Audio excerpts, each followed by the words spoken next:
We also would like to hear your opinion and your feedback, and your ideas about like what have to be implemented into this formula.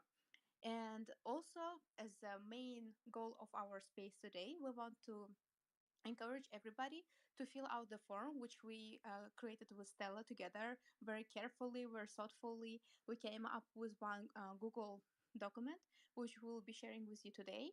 And in order to help us and help yourself to kind of create this, create gather data in order to create the good formula, we would be very grateful if everybody who is here will be actively listening to the space, but at the same time filling out the form which Stella already shared now in the space in the top.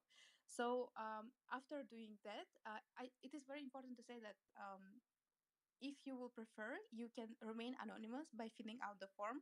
So neither me or Stella will know who filled it. So feel free to, just stay anonymous. But if you would like to say who you are, name yourself, we will really appreciate that. And also, if you will share your email, we will be able to keep you in the loop of, everything what is happening with this form. And we have several plans in the future how to start moving this project forward. So if you would mention your email, we will be able to stay in loop with you. But however, the questions are very, I would say, open. We are asking you directly some questions, so I would like just to tell everyone that just stay relaxed and say how is it, and everything is like, don't feel anyhow restricted in your replies. You can be as honest as it's possible. Like nobody there is going to judge you, but it is very important to receive honest replies on this questionnaire. So on this note, I will pass microphone to Stella. Oh man, you did such a good job. Yeah. So it is really about like she said, it's really about honesty, right? The more honest data we get from you, the better we can produce a formula that will hopefully benefit all of us. Because right now we see one problem a lot with clients in the space. They sometimes, and I mean, it's an open market, you cannot blame them, right? It's fair game. But sometimes they play each other, like all of us, against each other in a sense. We might not feel that directly, but they get quotes from here, they get quotes from there, then get quotes from here, right? And if we all give quotes based on, let's say, feelings, right? Like an intuition of what we think is a fair pricing, it might actually not be perceived that way. And Izzy and I, we had, I hopefully pronounced you right. Did I pronounce it right? Just correct me now. Okay, cool. Okay, Izzy and I, we had long discussions actually about the different factors that should be considered. So we're super curious to hear and to see if you guys agree with those factors, or if you in fact think, oh well, girls, these factors are a little bit of a BS, right? Who cares for them, right? This is what I care for. So you should be also free to tell us that, because only if we know those things we can factor it in. And the second step we want to take in this, just to get like a more transparent scope of what we're trying to do, is because we also believe that it's not all onto us, right? There is a part that is onto us, but then also it is a must to start educating the clients about what does digital creator economy mean, like what are we doing, right? I think a lot of them, they imagine us being like in a very philosophical position in front of our computers for, let's say, 8 hours, and then doing something for 1 hour. Even if that would be correct, the correct assumption, which it is usually not, right? Even if that were right, there is still something happening. And I think we need to find a way to make it more transparent to them. And hopefully, we could repeat this process we're trying to do with all of you, with them, right? Just in a little bit of a different context, or actually same context, but from a different perspective. Repeat that process, and then bring both things onto the same formula, right? So it would be eventually a tool or a website, let's just say, where you could go on and get like a formula or a result from this formula, we're like, oh yeah, actually that is a reasonable price, and I've factored in all the different things that I need to take care of from my side. And at the same time, from, let's say, just the other side of the coin, right? The clients could use the same website to essentially come to the same resolve because it would factor in the same formula, right? So yeah, that's kind of the idea we have. And I'm also, I think, Izzy, maybe you and I make the beginning in sharing something like that we have experienced, and maybe from there we can take it into a more open conversation with everyone. What do you think? Yeah, actually, I was thinking about the same. Basically, I loved how we moved directly to the very heart of the topic. We were not like spending time in the beginning to, warm up. Who needs that? And basically, I would like to share the story why we created this space, why Stella and I came up and are hosting this our common space. So basically, last week we have been participating in another Fashion Fridays, and we like Stella and other speakers were discussing AR and how AR is evolving and what AR creators are doing and so on. That's a topic which is like very close to me, as I am my brand, Icy Studio, is presented on 010 app. I'm sure that many of you heard about it. And I'm probably the only brand who listed the whole collection on the app. So we have many items. We were working like super hard on this direction, and for this reason, we've been giving a chance to start to monetize our AR non-filters. And I start to face this very difficult challenge. Like if you experienced and you use this app, which calls 010, probably you notice that most of the items there are listed for free. So you basically can try garments. And when there is such a topic as like pricing your AR came to me, I was actually really um, struggled with it. Should it cost like very few so people will not have that much challenge to purchase it, or should it cost more because it is a significant amount of work which you are putting in there? So I basically came up with this question, and the discussion was like the time frames was not enough for the discussion, so we tried to create the new space specifically for this topic. So that was my number one struggle. And I want to ask Stella, you, if you had a very practical situation when you were struggling with pricing your work. So first of all, I always struggle with pricing. It's the one thing I always struggle with. There is not one project I can name you that I've also worked on with people in this space, by the way, um, that isn't a problem. It ranges from how to price clients' work, to how to price your own NFTs, right? To how to price the NFTs that you're selling within a project.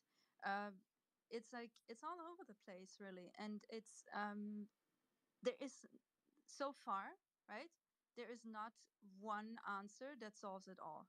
And I think this is what we've been missing in comparison to other industries, right? I hear like a lot of us in this space, they're like, yeah, but you cannot compare it to other industries. That's not the point. I'm not trying to compare it to other industries. I'm just saying, you know there is a level of clients, or let's say the outside world, who's not in a creator economy, right? And that's the majority of people. They are being used to pricing being offered in a certain manner. And then there's us, right? Everyone cooking their own little soup in their own way, with their own strategy for their own clients. And so it's become this more of a mystery than an actual transparent pricing strategy, right? So I think we we have been lacking that. So let me give an example. One is, for example, like the lawyers, right? They have hourly rates. And I, by the way, Maximilian, I also don't feel strong about all hourly rates because, as some of you do, for example, Lauren knows well, Kala knows well, that I'm super fast in Blender, right? So now, with me being fast in Blender, does this mean I can charge less because I'm fast? So is this now my own fault for being fast? No, right? I still create the same value as someone who's, taking maybe or 5 times the amount of time. I'm creating the same value. So value-based pricing, right, is a totally different story than wait, why is Domingo laughing? Why are you laughing? Come up here, little punk.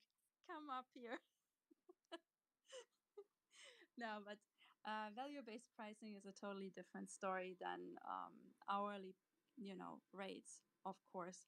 But still, there are some, and we had also a discussion about this where we were thinking maybe factors or indicators that are beyond. Actually, someone wants to speak. Ah, Dominguito. Dominguito has ideas. That is great because Domingo has a lot of experience with clients. Domingo, you want to share? Feel free to share. Also, why were I you laughing? Hi. Yeah, Hi. I was laughing because that's a common problem among creative careers and professions that you don't know for sure how to charge for a product, for a project, or how to evaluate your costs involving creative process because we're used to purchase like physical or end of product things, and that's easier to like, how to recognize the value of something because it's tangible. But sometimes it's very difficult to get to that point because, as Estela or Alana was saying, that getting to that point, I don't know, for example, in my case, getting to a nice logo or a branding, I can do that in 5 minutes or 5 years. Uh, what is the difference between them? I don't know. Processing, um, getting into stronger relationships with the owner of the projects or even the community, and also the impact for the future that could hold the brand. So maybe sometimes the price is fixed into what the cultural impact, what the the requirements, and even the responsibility that holds each one of those projects, and also depends on the context. It's a different task and also price. If I design something for my local context, say Medellin, Colombia, but if the same project is for, I don't know, a bigger city that it's more expensive, the the daily lives there, so it's going to be different. So you need to understand a lot of things that influence the price on top of each type of project. And I was laughing because it's uh, a daily problem of us as creatives. So you literally felt the pain. Every single day of my life.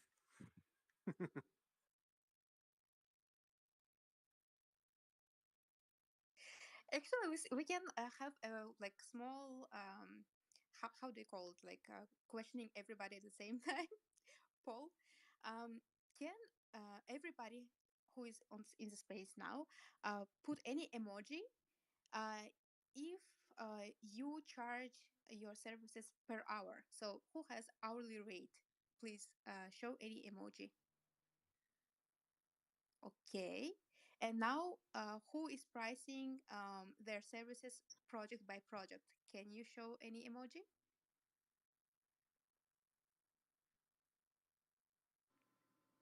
I Is do anybody both. selling? Okay, okay, here we Or I go. have done both. So I clicked 100% for both because it, if you're inexperienced, the first thing you do is actually you go for hourly rates because you feel safer about it until you then eventually figure out that the hourly rates don't get you anywhere, right? You cannot make a living from it. And this is where you're usually starting to grow up as a designer, and you're like, damn, I need to make a living off of this, right? This is my job. Like, it's good that I'm having fun with it, but it's not the thing that matters, right? The thing that matters is paying my rent, having food, all of these things. So I think if we're like really honest in this Twitter Spaces, I think a lot of you should have probably also um, pressed a button on the first one, because I'm pretty sure some of you already started out and had at some point at least like hourly rates. Sorry for being so mistrusting. But I think sometimes it's hard for us to admit that at some point we weren't like the grown-ups that we feel we are now, until in 10 years from now we feel like, oh, we're such kids 10 years ago, but look at us now. And then 10 years later, it's an iterative process, I think, that people go through. So we have never really figured out anything, is what I'm trying to say, I guess, until we think we do. Domingo. Yes, I just wanted to say that because I don't have a clue how to charge like an hourly rate, because my attention span is very scarce. Like when I start a project, then I jump to, I don't know, to ask a friend how to do something, and eventually that becomes a conversation, or I jump with him to play a video game like in a multiplayer mode, and then I just remember, oh, I'm working. I need to get back to work. And I start working like 5 minutes, and then I don't like the music I'm hearing. So then I spent like another half an hour looking for the perfect soundtrack for the project, and I'm not concentrated anymore. So I cannot like charge by hour, because if I try to measure what I did in my day, like really work, like concentrated, Yeah. doing something, it's like 10 to 5 minutes, or to 10 to 15 minutes. And everything else is like, I don't know. I don't consider it like procrastinating, because eventually those will be the final references, or creative process that I get to land an idea. So I understood better to how to handle projects in a specific close time span, for example, a month or 3 weeks, that I know that eventually in those 3 weeks I'll be fully into work, like 2 or 3 days. But the other time it's like, I don't know, my Do you creative process that is very fluent and different.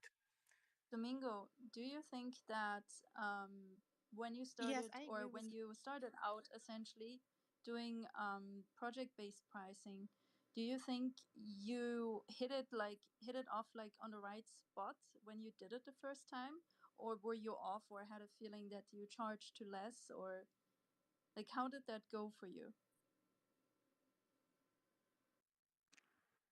I think I hit the right spot when I see that I have more time to spend doing activities outside work, and the value, or the cost I charge for each project, allow me to have those times without worrying about what is going to come next.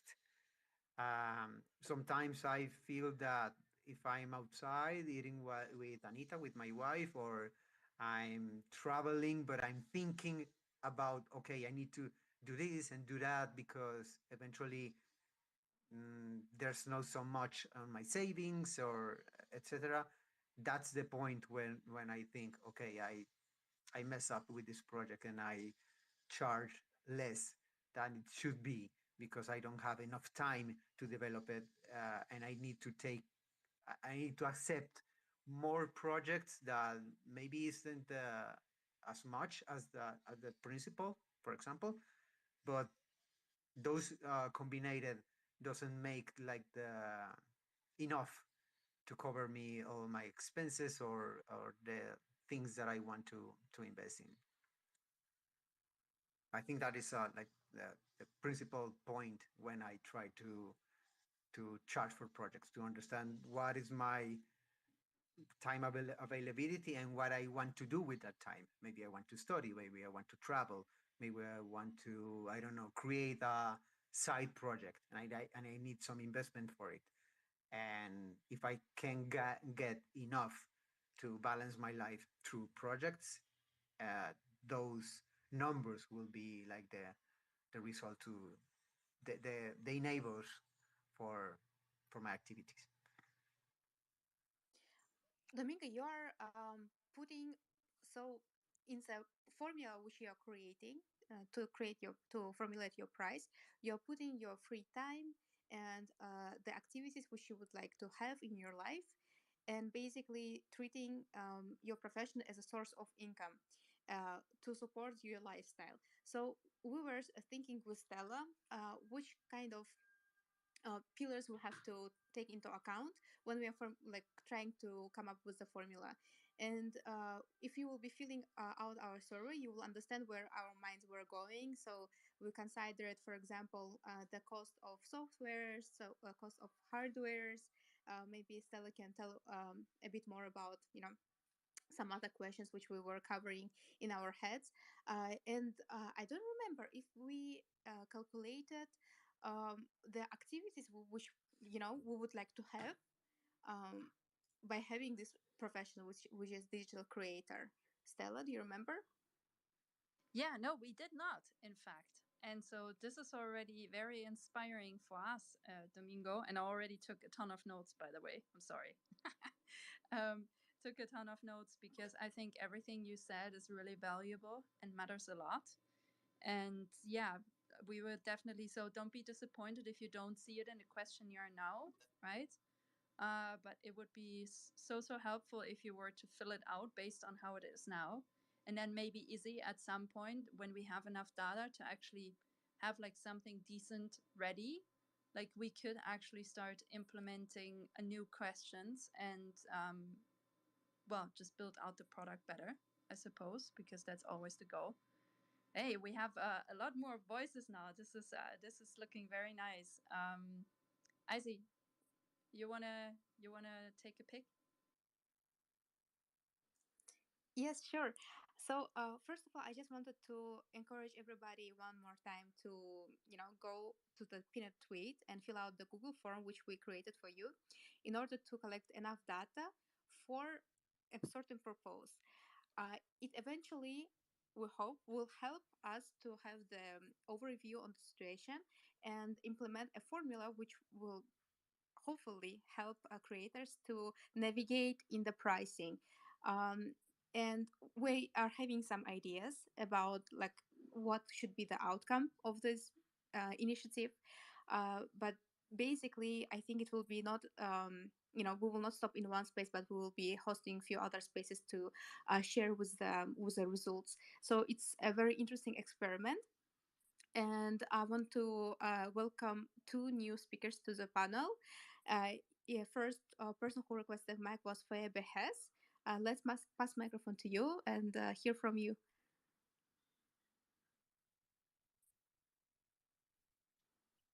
Hi, everyone. This is Gabriel from Phoebe Hayes. And hello from Germany, GM. I am following the discussion and thank you for taking the time and looking into this. As besides my what I do with our brand, I work as an innovation business consultant for a while now.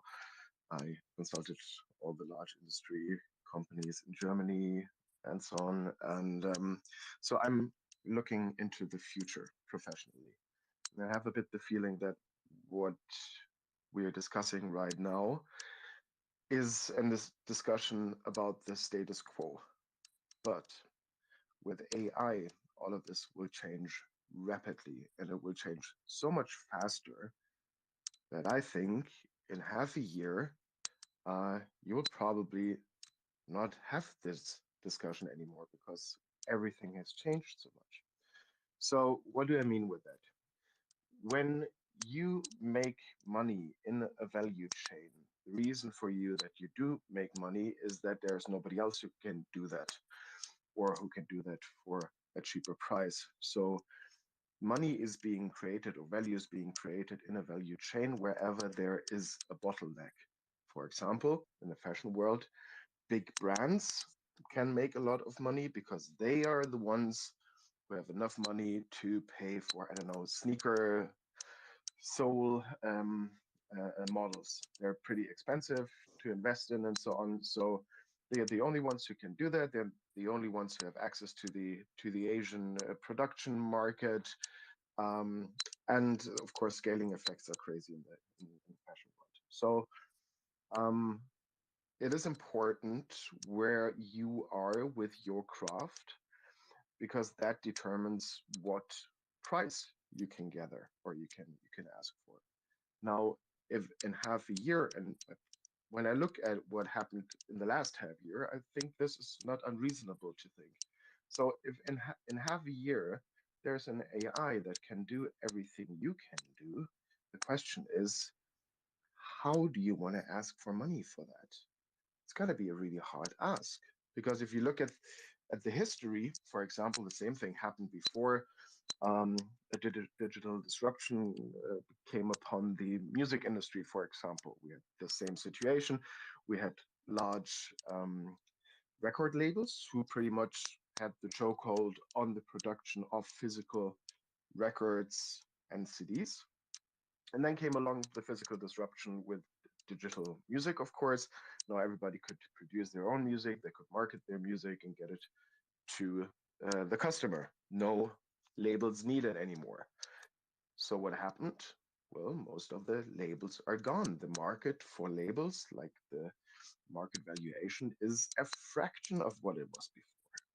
And that's probably what's upon us. So I'm asking myself if this is really a valid question to have, or should we rather like try and find places where we can charge money in the future? Thank you so much for your question. I really like people with critical thinking, and I appreciate when you are sharing like challenging questions. And to answer to I think your main question was like, um, should we like will prices change in the future because the situation will change? I would say for sure yes. With AI and with any other new technologies, they will be always shaping the price creation for some certain for any product. And we were taking into account the market demand and also competition. So if before the competition was among designers and creators, now the competition can be also among human and AI. And I would say that like for now AI is capable of doing a very limited things. We don't know how it will evaluate and we cannot predict it. It can be in any shape and form which we cannot imagine now. But today I heard one great quote from an artist on the news, and she said basically, when I'm creating new artwork, first like she's going to AI, and she's trying to generate some images there, and she's taking those images as something what she has not to do, what is forbidden to do, because she says if AI shows me these images, this style, this light, it means that it is mainstream and it is no for me. So in order to create something original and authentic, I have to come up with different ideas than what it will generate to me. So I think that critical thinking and original creativity are some of the characteristics which now only human has. And I'm questioning if AI ever can have it, because the way how AI is working is basically learning on materials which are existing, and for them to exist, we need to create something more and something new. And like our tastes are changing, the way how we consume things are changing, and they are changed by people, by original thoughts. So I would say that AI will challenge creative people, and also those people who not only create visual stuff but also who write, because like writing with AI is like used by many people at this moment. So what would I don't know, do people who are like I don't know, writing blogs or writing articles. Would that help them, or would that still job?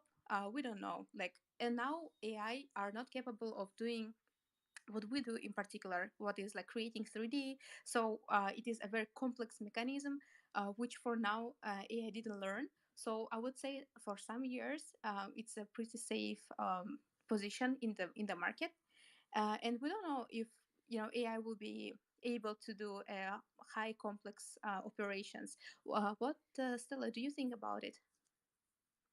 Yeah, actually, I've also been doing my own testing on my way to integrate AI more into my workflow, right? And some of you might have seen the videos that I put out and stuff.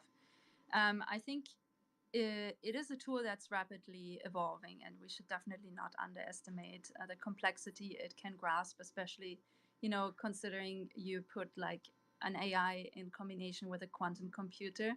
Yeah, it can solve questions that, like would a human, a very, very intelligent human, would take at least 60 years to solve, right? So all of these things, they should not be underestimated. I agree on that with Gabriel. But on the other side, I also think it doesn't devalue the question we are asking today, which is what is fair pricing, right? Because even with that evolving, right, that's just another factor maybe that Izzy and I already factored essentially into like our current state of the formula, which is market demand, as she mentioned. Um, but also it the challenge is actually a positive challenge, because the challenge will look up on things like, for example, um, experience bonus, reputation bonus. These are like some examples for what we've been discussing to put into the formula. And we think those things matter, right? As of now, we've been not necessarily selling ourselves as the artists, we've been selling our craft, right? And so let's imagine, right? AI actually advances super fast and can suddenly, perform modeling in 3D and do it very accurately, which I do think that one is still like one of the things that has a longer path ahead of it, because the complexity is not quite there yet, and it needs too much computing power, which we cannot easily extract. So there are services who can actually offer you that service today, but one 3D model costs actually more than just running it by a designer, especially in that easy shapes that they have been already doing.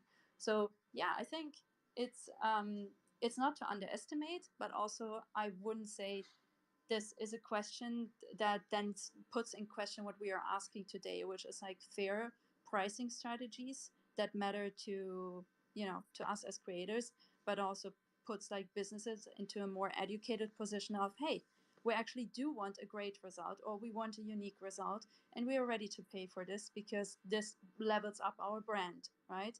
And just one example before I give the word back to Phoebe, is that, for example, I was running we have the Midjourney channel in Alana, right? And I was prompting something very, very different from something that Deep Thought had prompted a while ago, and I got almost the same result, right? The prompt was entirely different, but then the result was, except for colors, almost indistinguishable. So it's really interesting how that happens. And the other problem, obviously, is copyright, because Midjourney has scraped a lot of sites that consist of stock photography, and were actually not permitted to be used for training data. So I think that will also, this is why I highly recommend to everyone using AI all the time. And I know I'm being a little bit of a pain in the ass to some people, but I really recommend putting filters on top of that, right? Because copyright infringement is no joke. You don't want to deal with this. I know Adam could tell you a full story about this, because he has concerned himself a lot with that, also in respect of the Alana project. But yeah, let's give it back to Gabriel. Yeah, you're absolutely right with what you said. Also, that the discussion is about fair pricing. My problem is just not about fair pricing. It would be awesome if everybody would get a fair price. And the question for me is, what is the fair price for? Because I think that's going to change. And I have to disagree with this is going Can to take a you long time. can you elaborate on The, that? what that the question The is fair what price. we're okay. So fair price is always good to have, but the question is what are you asking the price for? If the commodity that you are selling is super easy to have and super cheap to have, you cannot ask a high price. Now, if everybody can turn their ideas with a click of a button through an AI into a good result, then the question is, how can you ask for the same job than the AI is doing for free? How can you ask for money? How do you come to the conclusion that it's a good job, right? So I think fairness and It's good already a good job job. is the correlation, right? So for example, I made a prompt, it looks fairly Mhm. nice, right? But it is not perfect and it's definitely not unique and it probably infringes at least 3 copyrights. I know Yeah, this but as a you, creator. A client might yeah, not know this after pressing the button, right? yeah, but you press the button today. That's not the problem. The problem is that we are on an exponential trajectory, and humans cannot think in that way. We think linearly. We think like everybody is gonna go quicker in the same amount. That's not what's happening. Well, when you imagine we had six months ago how AI was looking then and how it is looking now. Now, this jump in productivity and in style and what how many different AIs are there is going to happen in 3 months now, and then in 1.5 months. So until the end of the year, we are going to have such a like potent AI there that can pretty much do everything. And it's just like the exponentiality is kind of, yeah, you have to keep that in mind when you're trying to plan for the future, like how you want to do pricing in the future. I think it's a very important point because otherwise you make yourself, you think about problems that they're there today, but in a number of weeks they're just not relevant anymore. That's true. Things are changing very fast in our times. This path which we choose for ourselves, which is like, I don't know, anything in Web3. It can be, if you are doing something with blockchain, if you are the crypto artist, if you are a digital designer, etc. Things are changing fast, and you are one of the people who were the early adopters of it, and who already kind of optimized your life to this new profession. So I would say that with each innovation, each change in the world, you have to adapt it, because if AI is capable now of doing something what you do, probably it's a moment for you to start to grow and doing something what AI cannot do. So for instance, if we will talk about AI which is now, uh, let's come up with a very easy example. Probably everybody tried to prompt a logo. Everybody needs logo. Every time we want to change logo for different projects, different proposals, etc. I think it's something super easy to do. So we're prompting the logo, but after, first of all, you cannot really know which kind of outcome you will receive, because maybe you have something certain in your imagination, but after, AI will give you unexpected outcome, and you don't know how to make it something what you want. But let's imagine that it will evolve in the future.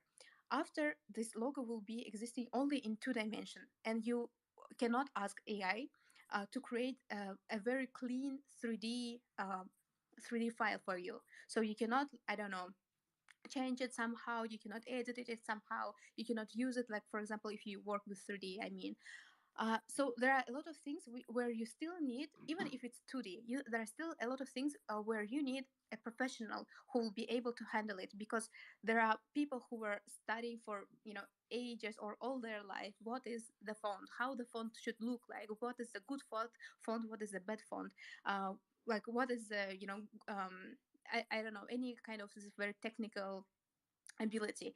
And if a client wants something on a high quality, as for now, AI is not able to provide it. So if one day AI will be capable of doing this, it means that you have to shift to the level up yourself. You have to gain new abilities.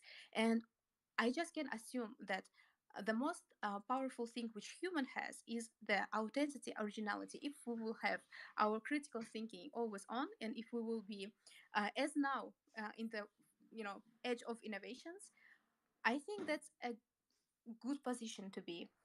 There are things which we have to think about and consider seriously, but world will never stop. AI is here and we have to deal with it.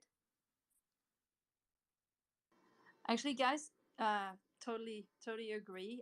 But we should listen to Paola, I think, was next, then Kalau, and then Srin. I'm sorry, I'm probably pronouncing this the wrong way. Srinchingson? Okay, you will teach me once you get there. Okay, Paola. Hi everyone. The conversation got more complicated before I raised my hand now. Uh, yeah, I wanted just to say to the AI discussion, I do see a difference between the AI artists that only use an hour of their time for one picture to the artists that use like weeks for one picture. So there is a difference of value, and you can charge differently. Like it's not just a picture with AI that you do in a second. Like there's like a time difference with every artist that puts work into it. Just to that, and then to the hours. I see it very practical because you have to. I think it's kind of the first thing that creators do wrong when they first start working is that they don't know how much they need to survive. Like they don't really know how much money they actually need to pay the rent and everything that you need. So you need to figure out how much you need to earn in an hour so that you can afford everything that you have to afford, like your vacation, the days that you that you are going to be sick during the year, the days that you need to learn new programs, the I don't know. There are so many things that you have to put into consideration. The taxes depends on where you live. In Germany, we do pay a lot of taxes. Um, yeah, programs. I can remember everything, but there's like a bunch of things that you have to put into consideration. And then when you put everything in and you get out the number, then you at least know, okay, that's how much I need to make for an hour to survive. And as an example, for example, in Germany, you say you need, if you want to make as a freelancer the same amount someone makes for a company with the minimum wage, like I think it's 12 euros an hour is like the minimum you can earn in Germany to be able to pay your food. You need to make as a freelancer like around 50-60 euros. That's like the minimum you can make in comparison to someone that has like the minimum job in Germany as that works for a company. So, and that already is quite a lot for some people. I mean, there are freelancers that work for like 20-30 euros an hour, which is like nothing. You cannot really survive with that money. And then from there on, from those 56 euros, then you can add everything else, like your experience, the years that you're going, depends on who else is doing the job. Maybe you're the only one that is doing the job. We as Grow 3D designers, we are in a good position. We can obviously go higher now. So yeah, that's kind of all what I wanted to say. Thank you so much. That was a really great addition. I hope you filled out the form. If not, please do it. No, I'm going to do it now. Thank you. Kalau? Yeah, Paula, that reminds me, I have to find it. I had like kind of a spreadsheet that considered all the things like you mentioned, rent, Yeah. and like all breakdown. I'll have to find that so you can factor it into this model. But yeah, I guess like right in the beginning, we're talking about between hourly or fixed rate. Hourly is definitely right where you have to just get kind of a grounding because we're comparing right also to people who have fixed jobs. To just have some kind of reality of like, okay, what do I need to make a month to survive, and then from there, right, was the process like that you also talked about, Stella, of okay, we're trying to get around this hourly, and then eventually, when you understand better how much time that project is going to take you. Right, which isn't just delivering the deliverable. It's also like a lot of things people don't think about. It's communication with the client, which is always like double the time you think it is. It's revisions. A lot of people forget about like I always try to like put a framework around revisions, being like, I will do two within this fixed rate project, and it can't be longer than an hour. And so like I'm very specific about that, because that's another very slippery slope to go down, and where you can like kind of lose a bit of control over projects over numerous revisions. So I'd say that. What else do we talk about? Yeah, so right, we have hourly, we have fixed rate, and something that I'm learning more about recently is like value based pricing, which I think is hard in our industry because we're still kind of proving what is the value of like having digital fashion. Like what it's very different, right, than like something that's already been established as an industry. So that's still a bit hard, but I can kind of compare it to like this idea of royalties. So to give you a very like real shocking example, for anyone who has worked in luxury might know this, but luxury companies do not pay. Like there is so much, I mean, maybe this is right a generalization, but at least in my experience, it's just a really competitive space. So interns at Loewe get €800 a month to work about 60-hour weeks. And so it's totally nuts. And so And that it's good is like, price. It's a good price. Somebody don't pay at all. yeah, right. So okay, you get 800. Maybe you can cover your rent in Paris, but for that, right? Or if you're not paid at all, you are creating like as a salaried employee products, bags for a company, and they'll make an exponential amount of euro on that. So that's why that's like the difference, right, between doing a fixed rate thing versus like this idea of value, profit share. So I think maybe the answer is kind of a combination of that, making sure you get a fixed rate income for part of the project, and then also being included on like the future kind of sales, which is what we can do, right, with like smart contracts and things. But yeah, I'm learning more about value based pricing, but I think, yeah, this should definitely be something to consider. So happy that you brought this. Just like a very short addition on this. Um, the current luxury brands, they are extremely underpaying for their employees. For interns, they are stealing so much ideas from students or people who are applying for them, and they are never losing the court cases. And also they are underpaying to productions are really struggling.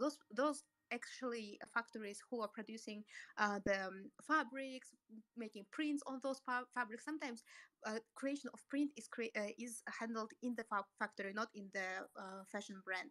So they are extremely underpaid. They have to sell 1 meter of Chanel fabric for €6, and after one from this 1 meter, the company can create, I don't know, the shirt and sell it for a couple of hundreds. So that's a big question, and that's why I'm so excited about digital fashion and its rise, because for the first time we'll be able to kind of be more transparent, and it provides like so much opportunities we all are aware about.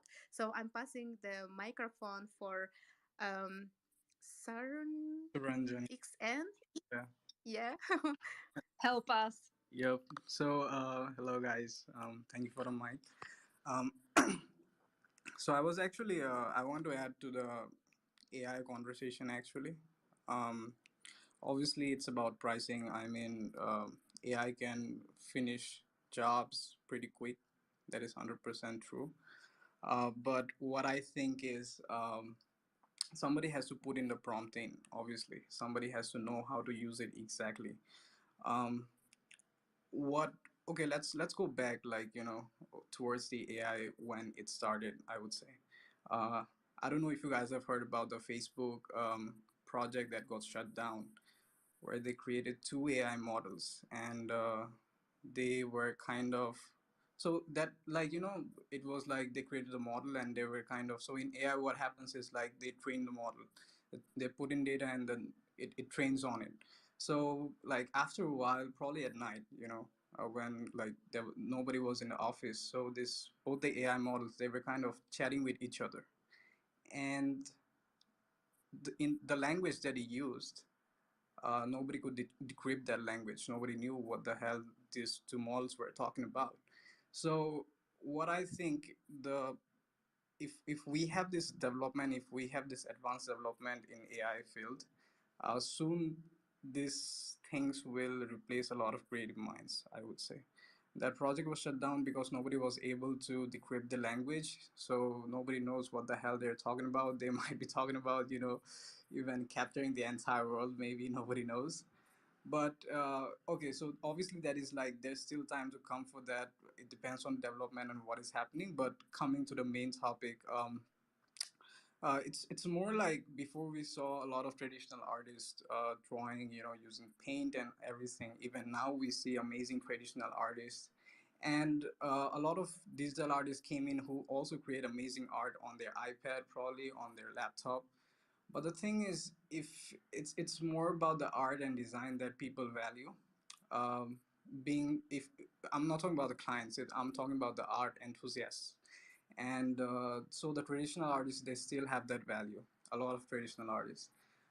Coming to the clients part, a lot of people, they want things quick, so obviously they go for digital artists. Obviously, those are something that you can use on the social media and stuff. But it's just like the advancement that we're having. It doesn't mean that a person who knows art, who has been drawing, who has been learning art traditionally, just because digital art came in, his value is going to die. He's going to adapt with the iPad, probably on the drawing pad on his laptop to learn that. And it's more like adopting with the technology what is coming, and we have to agree with the fact that technology is something that is developing in an exponential way, and it is our understanding to actually adopt with it. Otherwise, if we don't adopt, uh, it's like loss for us. So same thing with AI. What I think, obviously, at this point, I don't think if a person is good in Blender, I don't think if a person is very great in Photoshop, he can go and use AI directly. It still needs. Obviously, it's a bit easier than learning Photoshop and learning softwares like Blender, but still, you do need some expertise using those AI tools as well. And when you put in that prompt in, not everybody can exactly put their thoughts exactly at on point so that the AI can create exactly what they want. So I think in this case, what people will be paying later on, whenever somebody is creating something using AI, will be for their thinking capacity, for their for their cognitive skills, and it's more like how better you can think and how better you can put it down into AI and come up with the perfect uh, piece of work. So it's more like Yeah. adapt with it and just move on with the technology. To actually build up on what you just said, I fully agree with you, and I think we can build up on that by also adding that um, we totally have been forgetting that artists also or designers conceptualize, right? There's like so much more going on than just producing a final image. It's not the final image. We get a brief, right, and we develop a concept up on that brief. If we're And this is what I wanted to say also before about hourly rates. So eventually I moved on from hourly rates because I was like, oh god, this is not getting me anywhere, right? But one thing where I kept hourly rates was for fixing stuff. So everything that didn't involve a concept of any form, right? Which was just about like technically fixing something. This is where I stuck with hourly rates for a long time. Now I don't get asked to fix anything anymore, so it's fine, I guess. I prefer not fixing other people's stuff. But yeah, it's still a thing. Kalau, go ahead. It's kind of different now from what you were saying, but I think you also said earlier, and kind of wrapping in more of like this AI conversation about how then do we sell ourselves. I think it's kind of moving towards more as like being a content creator, like the future of the designer.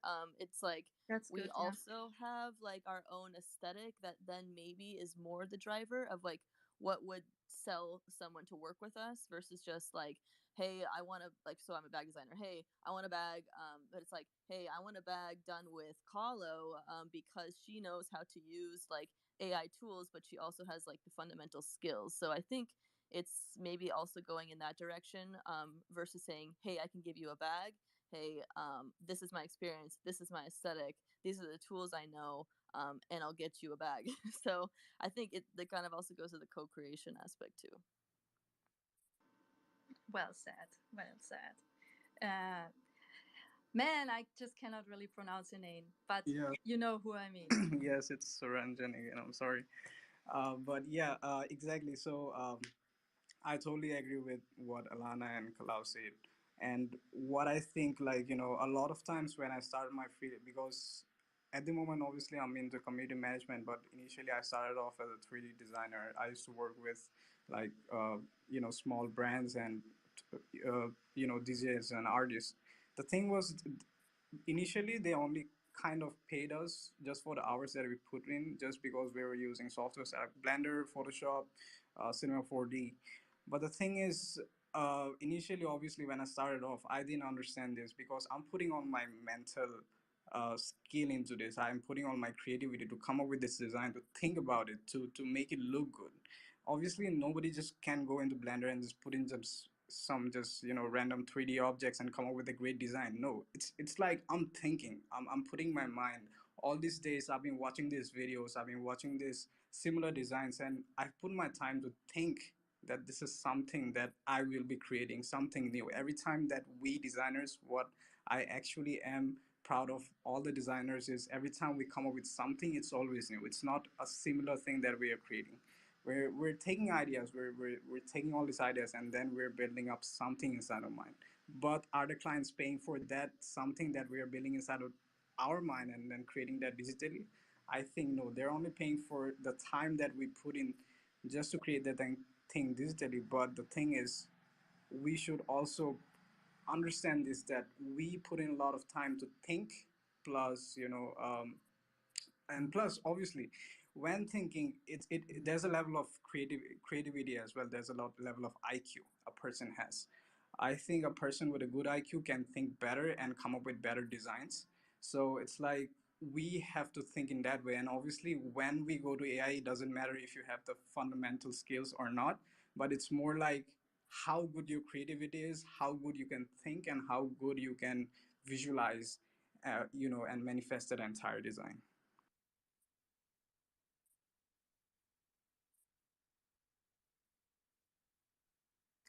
Yeah, very much agreed. Izzy, maybe we want to take, because we came to on top of the hour, and I know Adam just wanted to add something. Don't worry, I will call you up.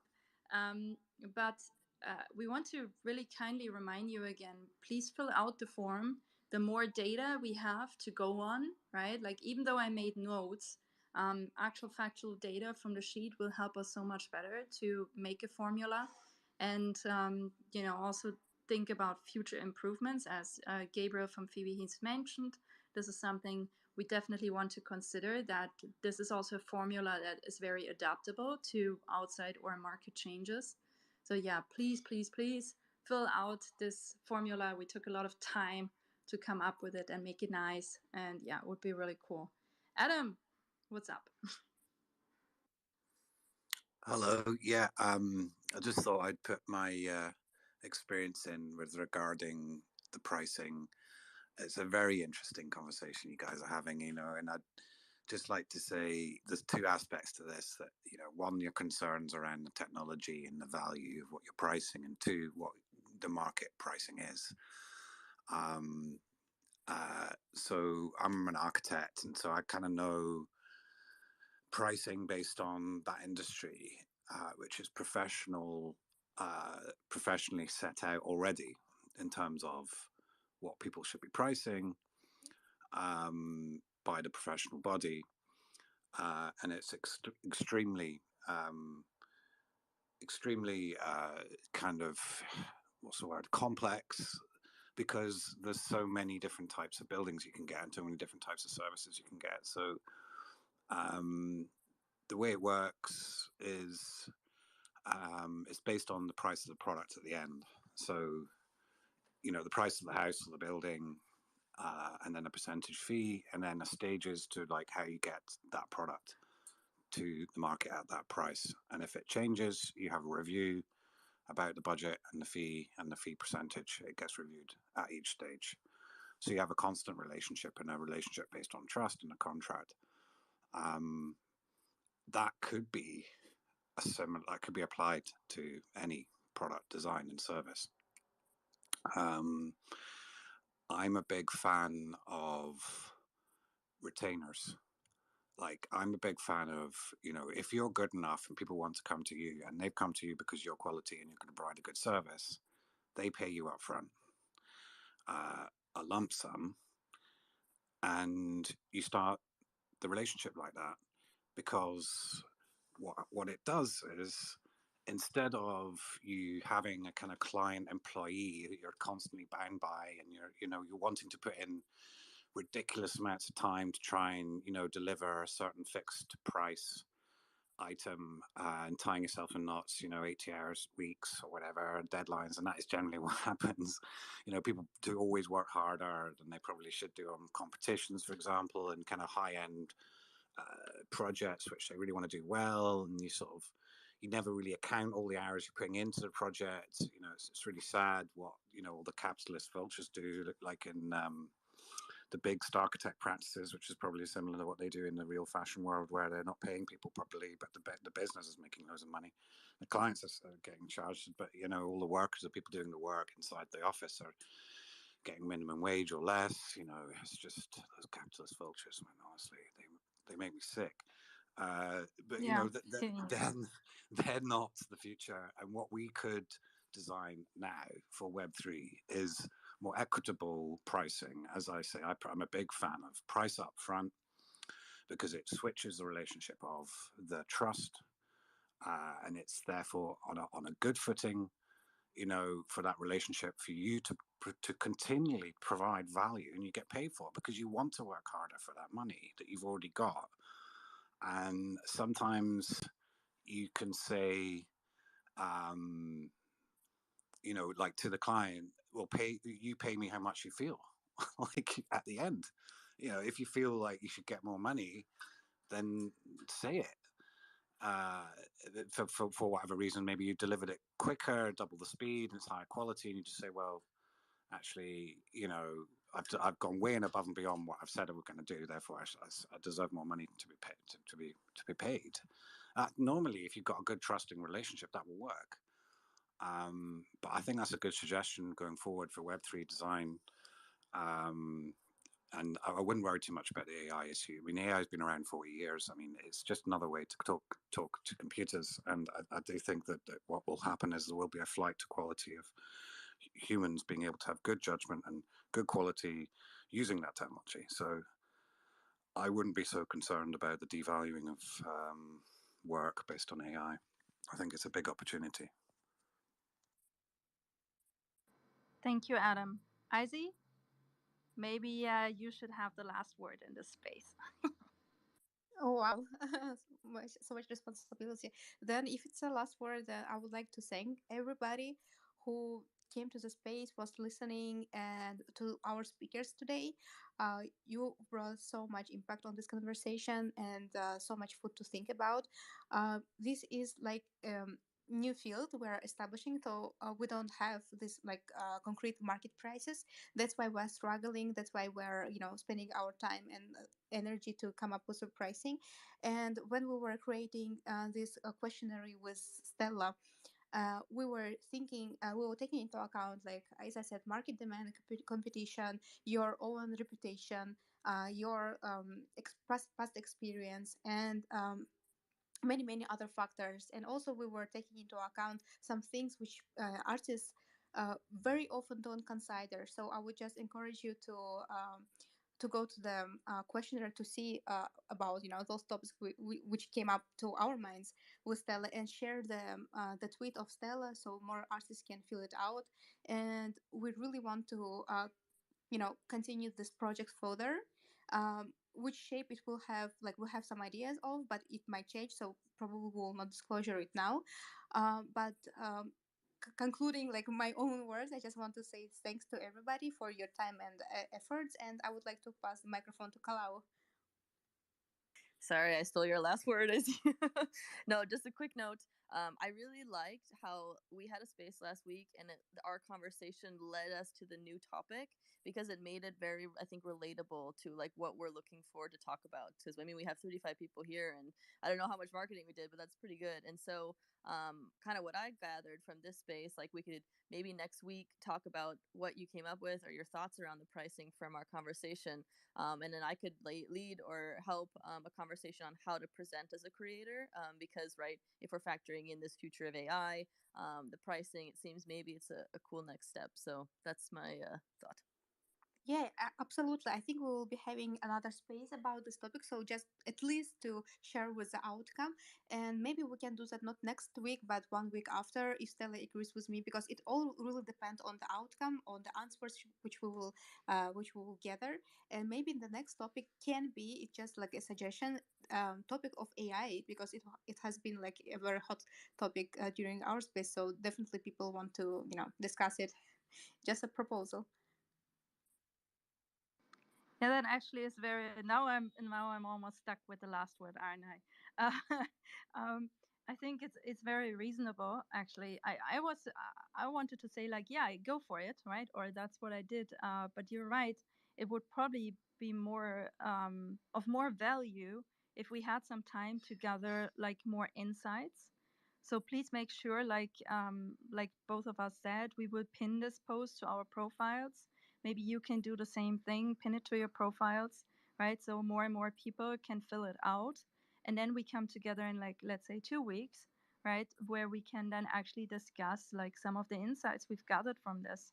Because I think Isaiah and I, we can promise that's probably a very interesting overview we can generate from that and share it with you. And yeah, thank you so much for participating so actively. It's very much appreciated because Ezzy and I, we and probably like apparently all of you feel very passionate about this topic. So thank you so much. And yeah, we're already crossed top of the hour, and I have now to jump to get beautified. So I'm very sorry, but Alana has to get beautified now. Um, yeah, so I see you guys in the next spaces. Thank you so much for attending, and have a great weekend. Bye. You too. Bye. Bye. Bye, everyone. Bye bye. Bye bye. Enjoy your weekend.